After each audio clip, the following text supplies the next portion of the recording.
She was a veteran, a teacher, a mother just taking a quiet walk home. But when a racist cop kicked her without warning, everything changed. What he didn't know, cameras were rolling. And what happened next turned one silent street into a national reckoning. You won't believe how this ends. Dear viewer, what you are about to witness is not just a story, it is a powerful testament to the quiet power and pursuit of justice in places most people ignore. If this is your first time here, I warmly invite you to share where you are watching in the comments below. And if stories like this move you, challenge you, or make you think, consider subscribing and clicking the bell icon. We share voices that deserve to be heard every day. Thank you for being here. Now, let's get into the story. It was supposed to be nothing more than a walk. A brief, quiet, familiar stretch along the cobbled sidewalks of Alexandria, Virginia, a town known more for its colonial charm than its headlines. But on that evening, beneath a sky streaked in dusk and silence, something ancient and ugly stirred. Something that had been waiting not just for a victim, but for an audience. Janine Carter, 42 years old, walked with the calm confidence of someone who had spent years teaching others how to stay steady when the world tried to shake them. A fitness coach, a former Army close quarters trainer, and a mother of two, Janine wasn't easily rattled. Her steps were purposeful, her breath even. She wore a navy zip-up jacket with a faded gold emblem of her old unit, her keys dangling in one hand, earbuds in the other. The local community center, where she taught self-defense classes twice a week, sat behind her already dimmed for the night. She didn't expect to see anyone on that street, especially not a deputy cruiser parked idly by the sidewalk headlights off engine low. But the moment she passed it, she felt it. The slow roll of the car, the glare of unseen eyes, and the weight of something pressing down on her back. Not physical, spiritual, like being watched not out of concern, but calculation. She kept walking. Janine had walked this route for 3 years, from the community center to the small church parking lot where she left her car, tucked behind a line of crepe myrtle trees. It was a 2-block stretch, but that night, those blocks stretched like a tightrope. A short distance made longer by the sudden undeniable sense that she wasn't alone. Hey. The word cut through the night like a jagged blade. She didn't turn around immediately, just slowed her steps. The voice was male sharp, clipped, and laced with something unmistakable command, not born of duty, but of ego. You stop. Janine turned slowly. The cruiser's spotlight flicked on, blinding her for a moment. When her eyes adjusted, she saw him, Deputy Travis Malloy. Tall, white, mid-40s jaw clenched like he'd been grinding his teeth for years. His hand hovered near his belt, just close enough to his baton to make a point. Janine blinked, shielding her eyes with a hand. Is something wrong, officer? She asked, tone even. You match a description, he said flatly. Suspicious person loitering near the rec center. She paused. There was no one else in sight. No loitering. No suspicious behavior. Just her walking home from her job, same as she always had. She motioned calmly toward the building behind her. I work there. Taught a class tonight. Self-defense. You're welcome to call inside if you need verification. Malloy didn't respond. He stepped closer, flashlight now directed squarely at her chest. Got ID? Yes, Janine said, reaching slowly into her bag. She moved the way she taught others to deliberate visible, non-threatening. She handed over her license and VFW membership card. Malloy looked at them for half a second, then without a word tossed them back. Janine caught them barely. "You teach self-defense, huh?" he said, almost mocking. "I do," she said, "mostly for seniors and teenage girls." He nodded, stepping even closer. Too close. "You carrying anything?" he asked. "No, sir." "Bag's open." She hesitated. "Do you have probable cause?" That was the moment everything shifted. Malloy's expression hardened. His mouth tightened into a sneer. "So you're gonna lawyer up out here on the street? No deputy. I'm just exercising my rights." "That's so." And just like that, she felt it. The temperature in the air didn't change. The wind didn't howl. But something shifted. She had encountered difficult officers before. She'd navigated suspicion, mistrust, even subtle bias. But this wasn't that. This was something darker.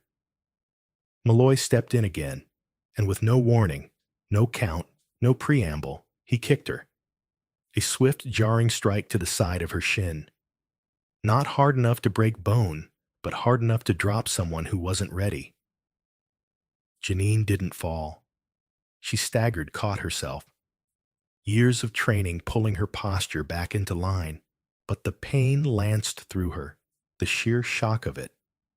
Not because it hurt, but because he'd actually done it. Without cause, without fear, without anyone to stop him, except someone had seen. A flicker of red light across the street. A smartphone camera barely visible behind the open blinds of a third-floor apartment. Another light behind a curtain. A dash cam down the block. Someone, more than one, was recording.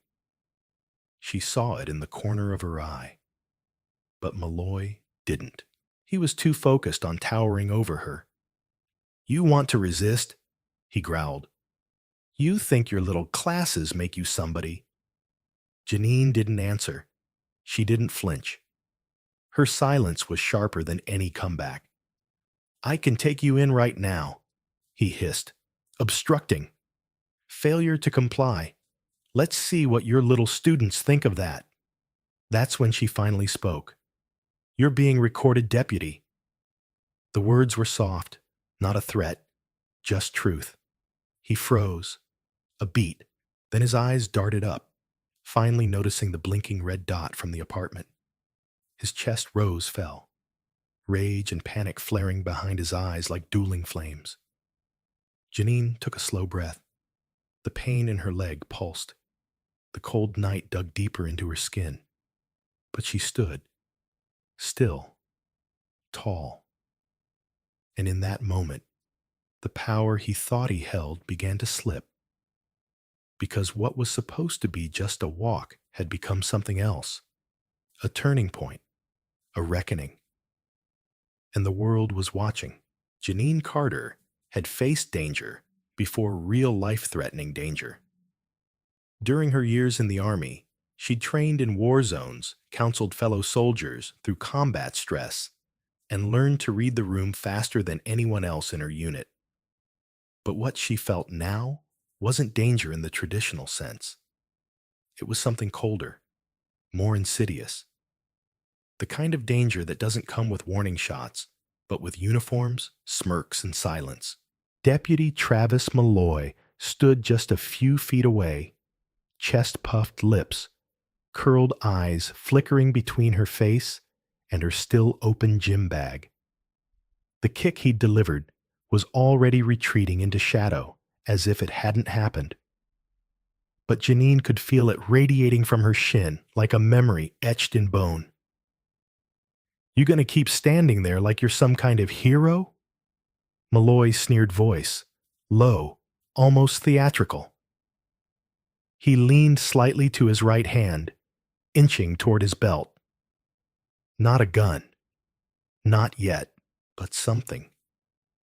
Janine's training kicked in, not just military tactics, but emotional regulation. Her voice remained calm, her body unmoving. "You're escalating this, deputy. I haven't raised my voice. I haven't resisted." Malloy didn't respond. His breathing, shallow but sharp, told her everything. He didn't want compliance. He wanted submission. Her poise only agitated him further.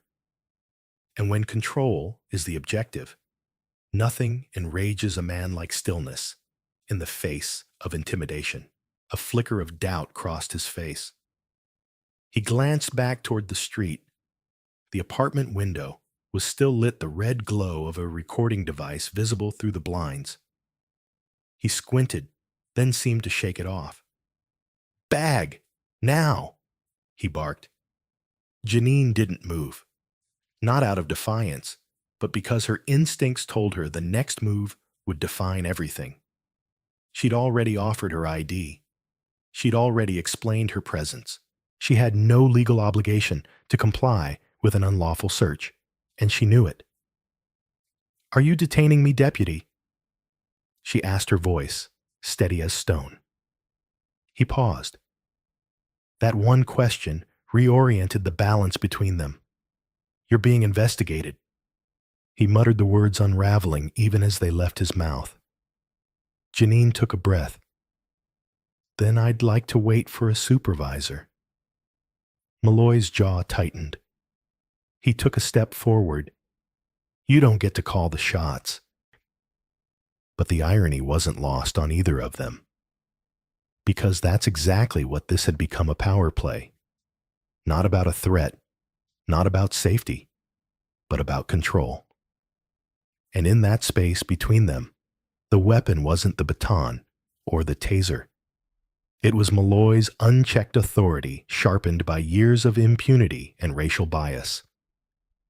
Control, Janine knew, was addictive. It masquerades as law. It hides behind protocol. But when twisted by prejudice, it becomes something far more dangerous, a license to dominate. Still, Janine refused to fold. "I've answered your questions. I've shown my identification.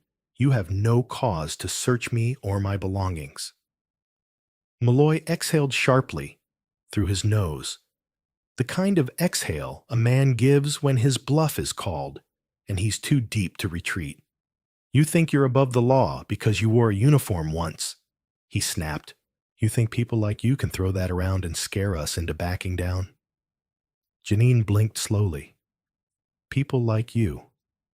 It wasn't coded. It wasn't subtle. It was the very spine of the confrontation, visible now, exposed in his words, like nerves beneath torn skin. "I don't need to scare anyone," she said quietly. "I just need to stand in the truth." Her words landed harder than she expected. Malloy's face twisted almost involuntarily. His hand moved to his radio. "Dispatch, this is 19 Charlie. I've got a non-compliant individual possible obstruction. Requesting backup." The voice on the other end was muffled, but even through the static, Janine could hear the hesitation.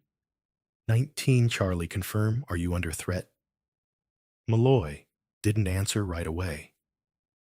His eyes met hers, and in that moment, something happened. Something Janine would remember for the rest of her life. He looked unsure. For the first time since he stepped from his cruiser, Malloy wavered, because it wasn't going the way he planned. She wasn't shouting. She wasn't running. She wasn't giving him the out he needed to justify what he'd already done. And the red light in the apartment window was still blinking. "Negative on threat," he finally said. His voice was quieter now, more calculated. Janine exhaled slowly, but the moment wasn't over. Far from it. From the corner of her eye movement, a figure stepping from the shadowed entrance of the apartment building across the street. A teenager, maybe 17. Phone in hand, screen glowing. Recording. Watching. Malloy saw him too. And this time, he didn't hide the frustration on his face. "Go home," he barked.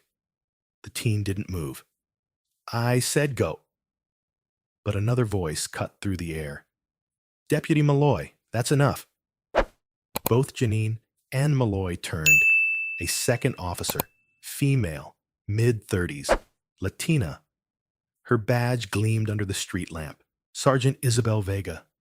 She approached with deliberate calm, her hand not even near her holster. She looked at Janine first. You okay, ma'am? Janine nodded slowly. I am now. Then Vega turned to Malloy. Her voice was quiet but firm. You were told to call for backup, not make arrests. Malloy stiffened. She was obstructing. No, she wasn't, Vega said, stepping between them. And I saw your body language from half a block away. Janine's breath caught, because in that moment, power shifted again, not from fear or force, but from presence, from accountability. Vega motioned toward Janine. You're free to go, ma'am. If you're willing, I'd like a statement before the end of the night. Janine nodded. She didn't smile. She didn't relax. Not yet. But the vice had loosened. Malloy turned away, face burning, with 100 unspoken things. But the damage was done. Not to Janine, but to the illusion that control equals correctness, because tonight he didn't get what he wanted. And the world would soon know why. The night had begun as something simple, quiet, predictable. But now the air in the neighborhood of Eastlake trembled with a strange electricity. Janine Carter stood just yards away from the cruiser, where Deputy Travis Malloy had first confronted her, her chest still rising and falling in measured breaths. Sergeant Isabel Vega's arrival had altered the current, but not cleared the storm. Truth Janine understood didn't just arrive. It demanded. It revealed. And sometimes it waited in shadows before stepping into the light. Across the street, the teenager with the phone still recording hadn't moved. A red recording dot blinked with quiet resolve. He wasn't hiding, though he hadn't said a word. Just standing there, frozen in his own kind of resistance. Not loud, but watchful. Do you know him? Vega asked Janine, gesturing discreetly toward the teen. Janine shook her head. No. But he stood his ground. That matters, Vega replied, her voice low. A witness with footage changes everything. Malloy, now standing stiffly beside his cruiser, radiated frustration like heat off asphalt. He refused to look in Janine's direction. Vega had ordered his body cam turned over immediately. But Janine had already noticed something his camera hadn't been on at all. She'd asked once. Malloy had ignored her. Vega noticed too. She'd seen the pattern before, the convenient malfunctions, the untimely technical issues that always seemed to follow certain encounters. But tonight, there was another angle. One that hadn't blinked or faltered. The boy's footage. Let me speak to him, Janine said quietly. Vega gave a nod. I'll be right here. Janine crossed the street slowly, deliberately. Her leg still throbbed from the earlier strike, but she didn't limp. She refused to. When she reached the boy, tall, lean, maybe 17, he lowered the phone, slightly unsure. You got a name? She asked gently. Isaac. He replied, almost a whisper. You caught all of it. He nodded. From when he followed you out the lot. I saw him park his car with the lights off. Something didn't feel right. So I started recording. Janine blinked. The weight of that choice wasn't small. You did the right thing, Isaac. He looked down. You think it'll matter? Janine hesitated. It already does. They stood in silence, the kind of silence built on shared understanding. Then she added, Would you be willing to share the footage with the sergeant? Isaac gave a quick nod, then followed her back across the street. Vega didn't say much, just met his eyes and thanked him before gently guiding him to her cruiser to take a statement and retrieve the video. As Janine watched them, her phone buzzed. A message from a number she didn't recognize, but the area code was local. I saw everything from my upstairs window. My husband's a lawyer. If you need anything, I'm here. No name, just a signal. It was starting. The kind of ripple that happens when people stop assuming someone else will speak up. She saved the number. As the officers on the scene worked quietly to collect the body cam footage, or what existed of it, and secure statements, word had already started to spread. Neighbors on the edge of their porches pretending not to watch. A woman walking her dog had paused and stayed unnoticed. A man in a food delivery uniform parked just a little longer across the street. Truth wasn't just being recorded. It was being witnessed. Janine could feel it like pressure under glass. Malloy's grip on the night had shattered. His expression, once carved in condescension, was now flat and uncertain. Vega hadn't even raised her voice yet. Her presence alone had transformed the scene. It reminded Janine of her deployment years, how in a moment of chaos, the arrival of a commanding voice could anchor the ground beneath your feet. Vega had been that voice tonight. But it was Janine's composure that had protected the space long enough for anyone to arrive at all. An hour passed, then another. A third unit showed up. 2 officers stepped out, one black, one white, both younger, both alert. Their eyes scanned the scene with quiet professionalism. No swagger, no posturing, just presence. One of them approached Janine, his voice soft but clear.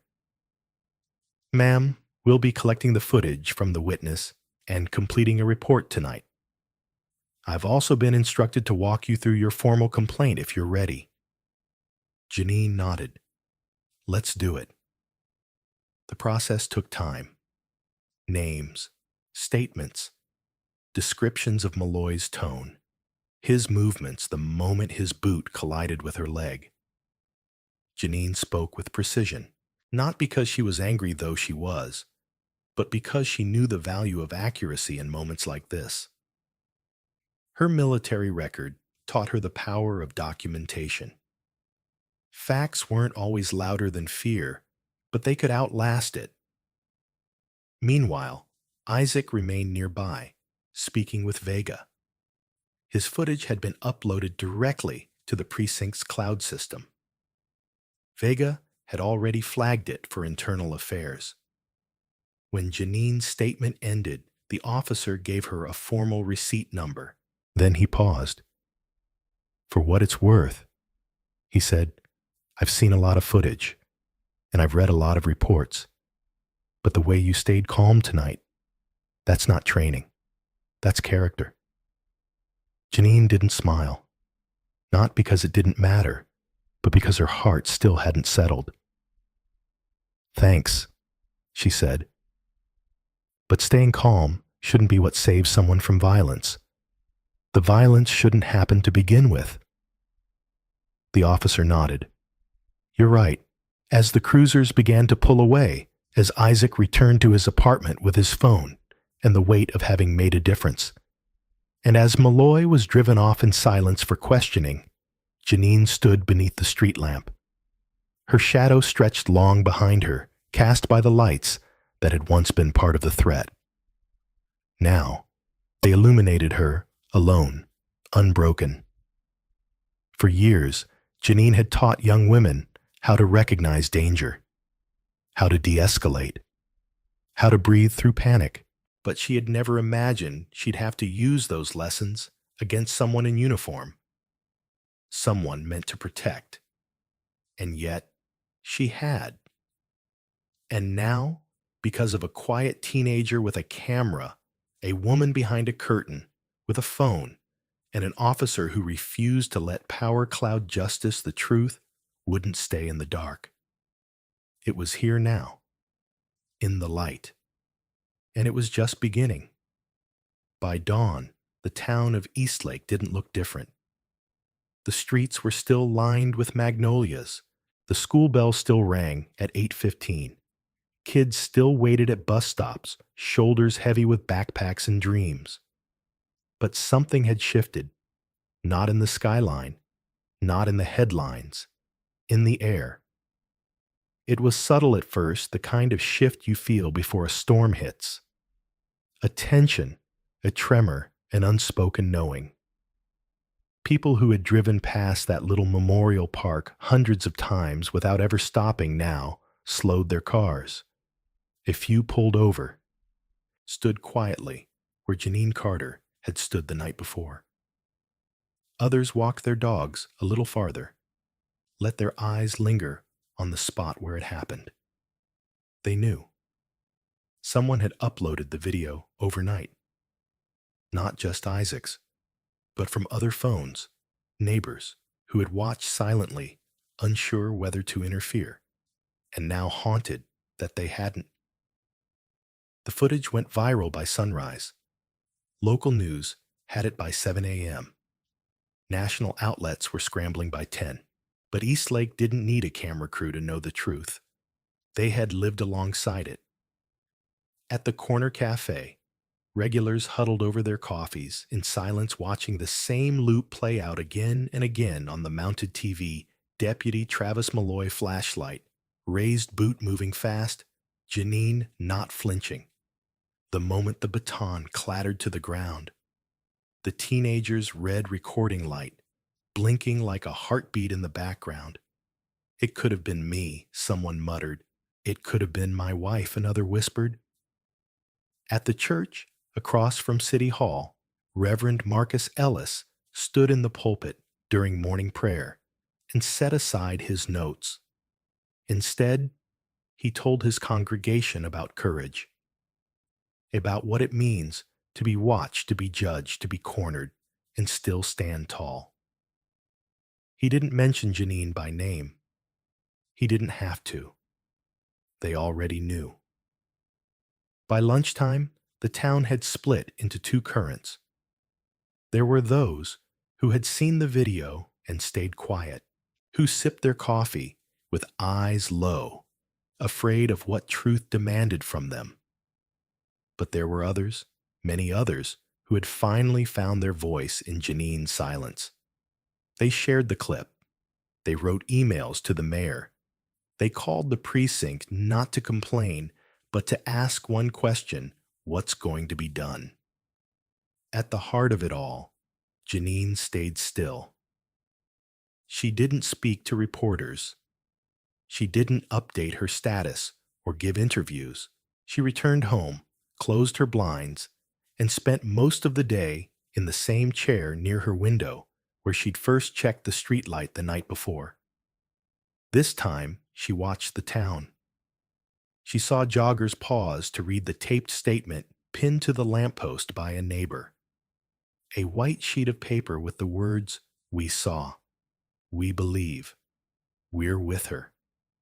Later that afternoon, Sergeant Isabel Vega returned not with officers, not with a search, but with an invitation. A public forum was being organized that evening at the community center. Not a press conference, a space for the town, for accountability, for truth. "We'd like you to attend," Vega said, "not to relive it, but to remind people what standing still can do." Janine didn't answer right away. Her instinct wasn't to lead. It was to survive. But then she looked out the window again and saw what she hadn't expected: a line forming outside the center. People of every age, every background, waiting not for spectacle, but for something that felt like healing. So she said yes. By 6:30 p.m., the auditorium was full.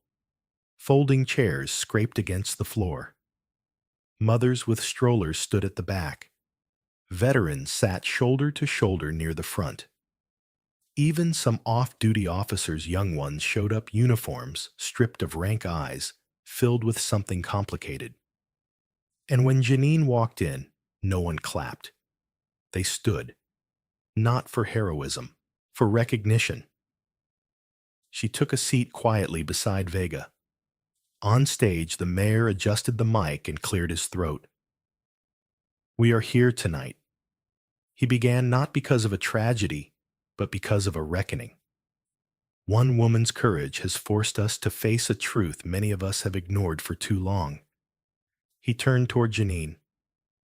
"And tonight, if she is willing, we'd like to hear from her."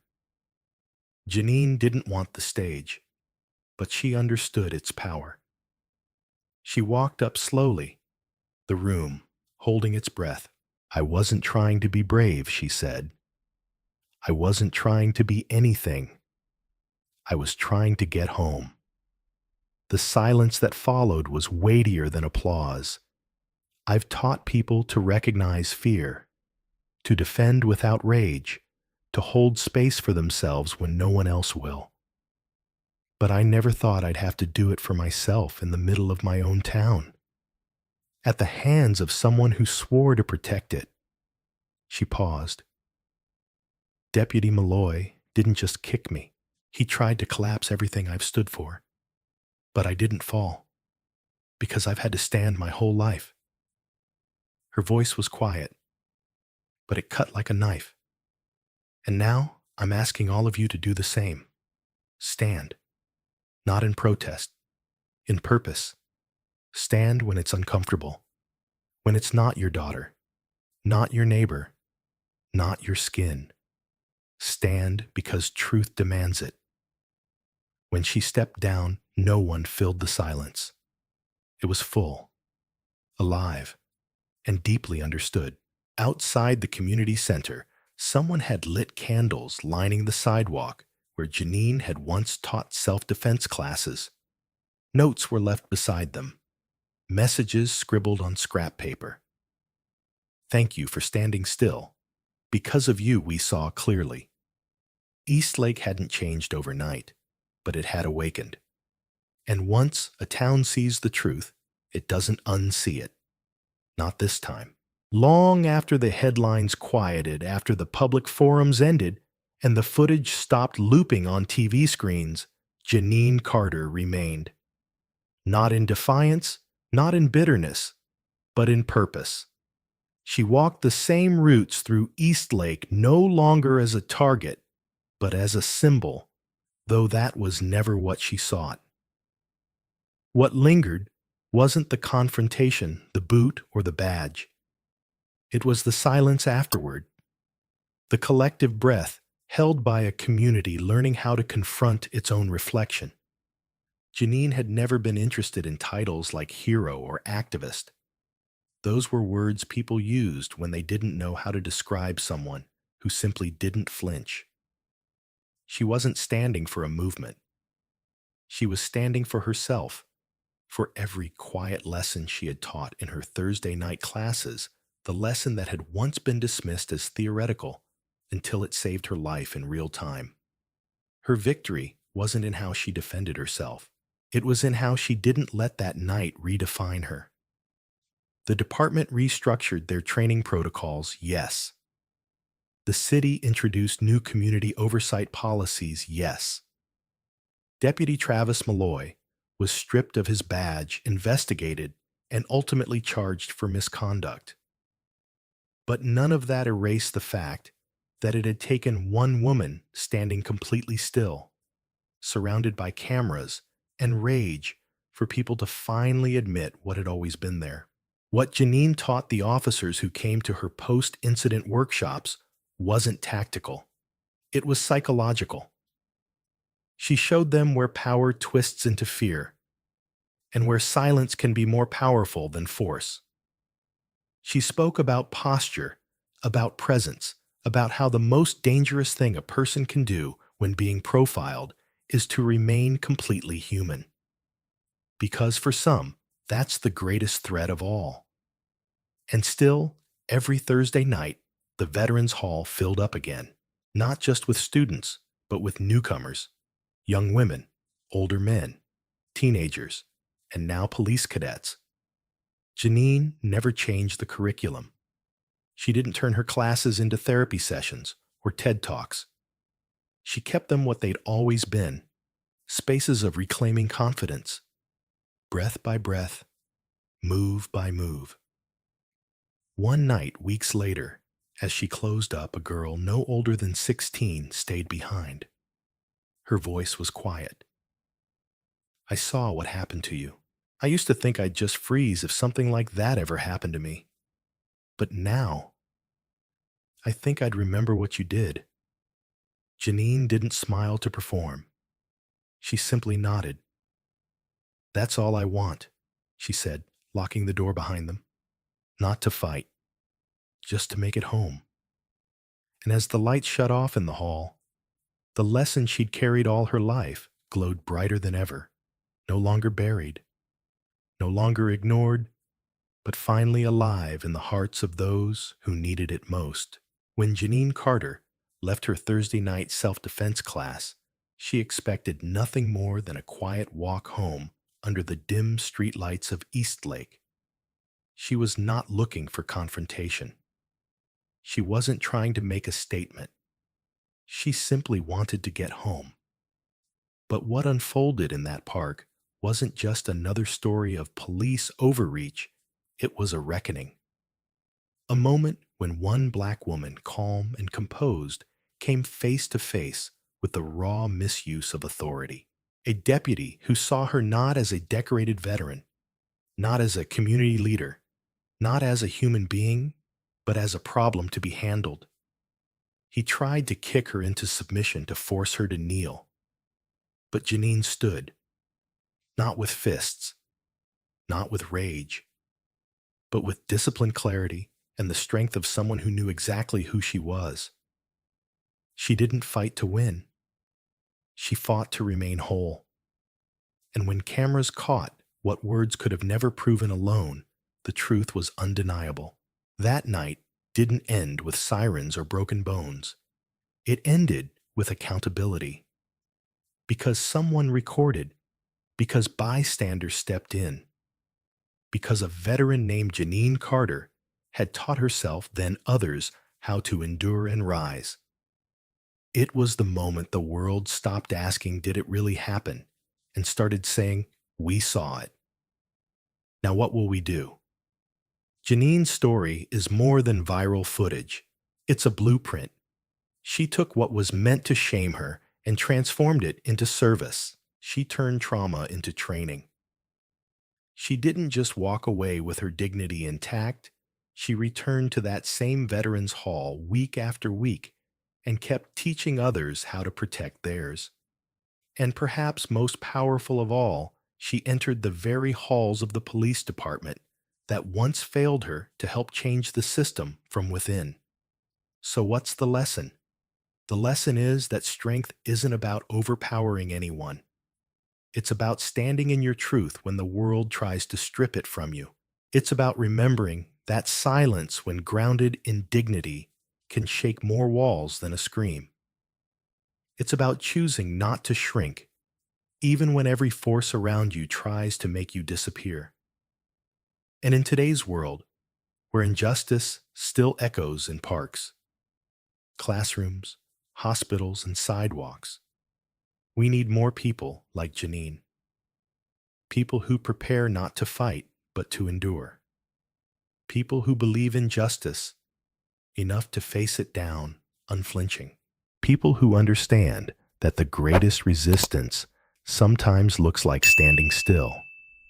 If Janine's story moved you, if it made you think, made you feel made, you look at the world just a little differently, then we ask you to take one more step. Support stories like this by subscribing to our channel. Your support helps us bring forward more voices that need to be heard, voices like Janine's. Stories that don't just inform, but inspire. Stories that don't just expose injustice, but show us how to rise above it. Because change doesn't start in courtrooms or press conferences. It starts in moments, quiet ones, brave ones, like Janine Carter's. Subscribe now Share this story, and most importantly, carry its lesson with you.